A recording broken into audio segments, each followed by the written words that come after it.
कुछ तो बात होगी हम में जो लोग पीठ पीछे बातें करते हैं। कुछ तो खासियत होगी हम में जो लोग हमसे जलते हैं। वैसे तो लोग हमें देखना भी पसंद नहीं करते, लेकिन हम क्या करते हैं वो चोरी चुप के हमारे ऊपर नज़र भी रखते हैं।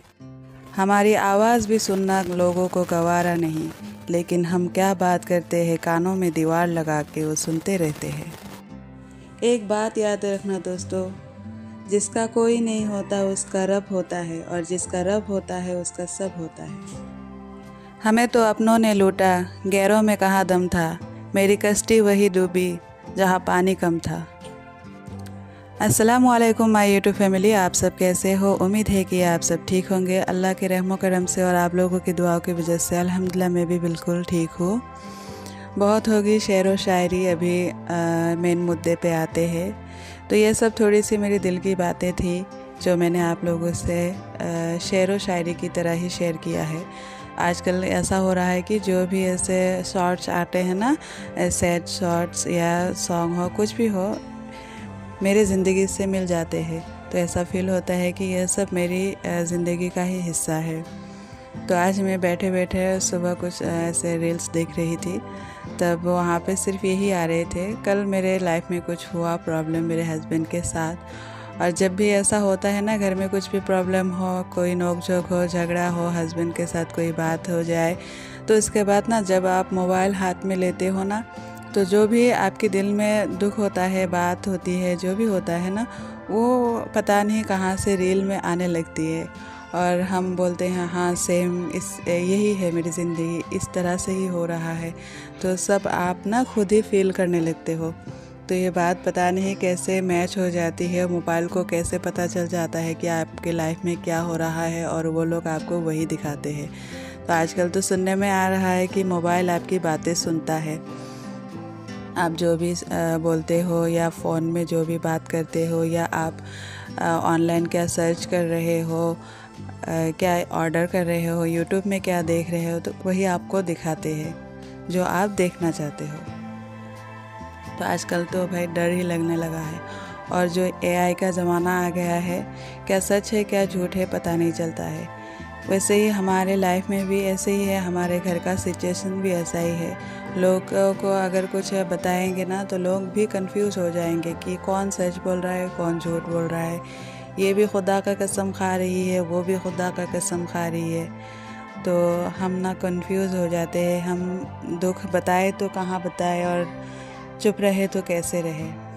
तो आजकल चुप जो रहते हैं ना, उनको लोग और भी दबाते हैं, और कुछ बताने जाओ तो फिर हम तो दुनिया में इतने ख़राब हो जाते हैं कि हमारा जीना ही गवारा हो जाता है।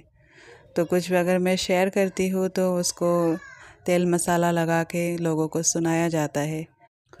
लोगों ने हमें विलन बना के रखा हुआ है, लेकिन कभी कभार ऐसा फील होता है कि हम इस घर के हीरो हैं, क्योंकि लोगों को दिन में रात में सोते हुए, जागते हुए, खाते हुए, पीते हुए, चलते हुए सब जगह मैं दिखती हूँ, और मेरी ही बात ही चलती है।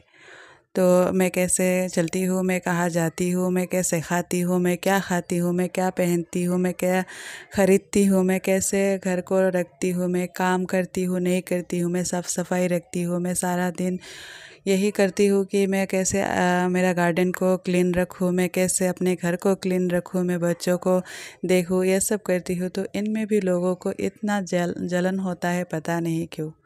तो आप लोगों को घर संभालना नहीं आता है तो उसमें मेरी क्या दोष है? तो ये तो आपका ख़ुद का प्रॉब्लम है। तो आप लोग मुझे ताने क्यों मारते हो कि मैं इतनी साफ़ सफाई रखती हूँ, इतना ऑर्गेनाइज हो, और आप लोग गंदे हो। मैंने तो कभी नहीं कहा कि आप लोग गंदे हो, आप लोग ख़राब से रहते हो, और मैं बहुत ही ज़्यादा क्लीनर हूँ, क्लीन रखती हूँ, ऐसा तो मैंने कभी भी नहीं कहा।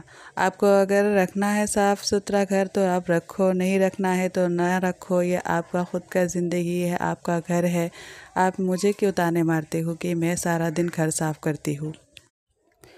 और जिया सिस्टर, आपके मन में जो सवाल है ना, जो बातें हैं, वो मेरे मन में भी यही बात है कि हाँ, मेरा हस्बैंड तो तूने छीन लिया, सब कुछ तो छीन ही लिया, ज़मीन जायदाद तो छीन ही लिया, पैसा भी छीन लिया, अभी तो मेरे पास कुछ भी नहीं है, अभी तो मुझे शांति से जीने दो। लेकिन नहीं, तुम तो चुप नहीं बैठोगी, तुम्हें तो खुजली है मुँह पे, तुम बातें करती ही रहोगी, एक के बाद एक, एक के बाद एक। और मैं आप लोगों को पता ही है मैं किससे ये सब शेयर करूँ, इसलिए मैं आप लोगों से शेयर करती हूँ, जो मेरे लॉयल सिस्टर है उन लोगों से मैं शेयर करती हूँ। तो ये भी उसको सहता नहीं है, वो जल भून के राख हो जाती है। और ये अच्छी बात है, जलने दो। और बदबू यहाँ तक आ रही है, और जो जितना जलेगा मैं उतना ही जलाऊँगी। और क़यामत के दिन तक मुझसे ना तेरे से एक ही सवाल होगी, अगर तुझे मेरे हस्बैंड से ही शादी करनी थी तो तूने भाई क्यों बनाया? 4-5 साल तूने ऐसे भाई भाई क्यों बुलाया? तुझे बिल्कुल भी शर्म नहीं आती? भाई बहन के रिश्ते को तूने ऐसे ख़राब किया। अभी ना ऐसा होता है कि कोई भी अगर किसी को भाई बुलाता है, बहन बुलाता है ना, मुझे ना शक ही होने लगता है, क्योंकि इसने जो भाई बहन के रिश्ते से किया ना, मेरे आँखों के सामने, मेरे पीठ पीछे, मेरे सामने ही वो मेरे हस्बैंड से इश्क लड़ाती रही, और मुझे भनक भी नहीं हुआ। इतना इनमें टैलेंट था, और मुझे साल उन्होंने ऐसा किया, पास में ही रहती थी, लेकिन मुझे कभी भी भनक लगने नहीं दिया इन दोनों ने। और जब उन्होंने शादी कर ली, उसके बाद जाके मुझे पता चला। जिया सिस्टर, जो तुझे आयशा की बुआ बुलाती है ना, तो सुन के हंसी तो आती है, लेकिन तू इसी लायक है, तू है ही मेरी बच्चों की बुआ। कल मैंने अपने हक़ के लिए आवाज़ उठाई थी, और इसी बात पे मेरे हस्बैंड के साथ झगड़ा हो गया। वो कह रहे थे, जो कुछ ही दिन पहले मैंने एक बंदी के लिए इतना मेहनत की थी, जिसके लिए आप लोग मना कर रहे थे, मैं अभी नाम नहीं लूँगी, तो वो आजकल ना मुझसे बात नहीं करती है। तो बहुत दिन हो गए मुझसे बात नहीं करती है, कुछ भी झगड़ा नहीं, कुछ भी नहीं है, कुछ पता ही नहीं मुझे क्या हुआ है, वैसे ही वो बात नहीं करती है, तो इसलिए मैं भी नहीं करती हूँ। तो मैं पहले बहुत लोगों से ना ऐसा करती थी, कोई बात नहीं करता था तो मैं जाके ना ऐसे बात करती थी, क्या हुआ क्या हुआ, कुछ ना भी हो फिर भी मैं माफ़ी मांग लेती थी। लेकिन अब बस हो गया, मैं थक गई हूँ लोगों से माफ़ी मांगते मांगते और बात करते करते। तो अभी फ़िलहाल ना मैंने भी बात करना छोड़ दी। तो उसी बात में कल ना मेरे हस्बैंड बोल रहे थे कि तुम जाके बात कर लो, तुम जाके बात करो। तो मैंने साफ साफ मना कर दिया कि नहीं, इस बार नहीं होगा, क्योंकि ना ही मैंने झगड़ा किया, ना ही मैंने उनको कुछ कहा, ऐसा कुछ भी नहीं हुआ जिससे कि वो मुझसे बातचीत बंद करे। फिर भी उन्होंने बात बंद की है, तो वो जाने, वो अगर पहल करेंगे तभी मैं बात करूँगी, वरना नहीं करूँगी। तो इसी बात में ना मेरे हस्बैंड से झगड़ा हो गया। वो बोल रहे थे कि तुम क्या फरिश्ता हो कि तुम पहले बात नहीं कर पाओगी, तुम्हें इतना गुरूर है, इतना घमंड है, इतना भला बुरा कहा ना मुझे। उस औरत के लिए औरत ही कहूँगी, अब क्या ही करूँगी। मैंने उसका इतना हेल्प किया, इतनी मदद की, और उसने रंग ऐसे बदला ना, गिरगिट भी रंग बदलने में देर लगाता है शायद, लेकिन ये नहीं लगाती है।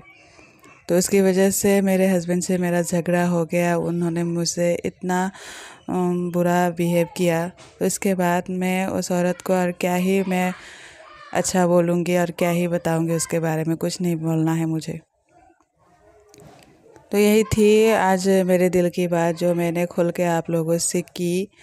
तो यहाँ पे मैं बच्चों को नहला रही हूँ, और ठंडी का मौसम आ गया है, थोड़ा थोड़ा ठंडी आ गया है, इसलिए मैं धूप में ही इनको नहला रही थी। तो मिलते हैं नेक्स्ट ब्लॉग में, तब तक के लिए खुश रहिए, आबाद रहिए, दुआओं में याद रखिएगा। अल्लाह हाफिज़।